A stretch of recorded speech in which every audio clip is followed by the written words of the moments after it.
మనందరికీ శరీరంలో ఒక 5.5 లీటర్ల బ్లడ్ ప్రవహిస్తూ ఉంటాం సుమారుగా. ఇందులో ఒక 3 లీటర్లు మనందరికీ కూడా యూరిన్లో కానీ, మోషన్లో కానీ,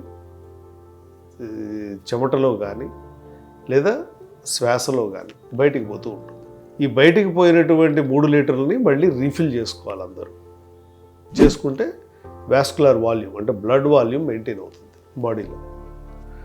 సో మనం కనుక 3 లీటర్లు తాగకపోతే బ్రెయిన్ మన శరీరంలో మనం తీసుకునే ఆహారంలోంచి తీసుకోవడానికి ప్రయత్నిస్తుంది. అప్పుడే మనకి ఒకవేళ మనం చాలామందిని చూస్తుంటాం 4 గ్లాసులు 5 గ్లాసులు రోజుకి తాగడం చాలా అలవాటుగా మారిపోతుంది. ఎప్పుడైతే 4-5 గ్లాసులతో చాలా ఎకనామికల్గా వాటర్ని మెయింటైన్ చేస్తారో ఒకటి ఏం జరుగుతుందంటే మీరు ఎంత మంచి ఆహారం తీసుకున్నా ముందు అది అబ్జార్బ్ కాదు.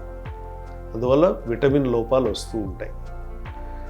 దానివల్ల మజిల్ ఇది ప్రాబ్లమ్స్ అంటే నొప్పులు, కండరాల నొప్పులని, లేకపోతే వీక్నెస్ ఉండడం, లేకపోతే మతిమరుపు అంటే కంటిన్యూస్గా మర్చిపోతామని కాదు, అప్పుడు ఎక్కడో పెట్టింది అప్పటికప్పుడు గుర్తురాదు. ఎందుకంటే ఏ విటమిన్ B12 ఫోలిక్ యాసిడ్ తక్కువగా ఉంటాయి. మంచి ఆహారం తింటున్నాను, చక్కగా ఫ్రూట్స్ తింటున్నాను, అన్నీ తింటున్నాను అనుకుంటాం, కానీ యాక్చువల్గా మనం నీళ్లు లేకుండా కేవలం ఆహారమే తీసుకుంటే సరిపోదు. సరిపడా 3 లీటర్లు తీసుకోవడం అనేది కూడా చాలా ఇంపార్టెంట్. గ్యాస్ట్రిక్ ప్రాబ్లమ్స్ రాకుండా ఉండాలి, డైజెషన్ బాగుండాలి.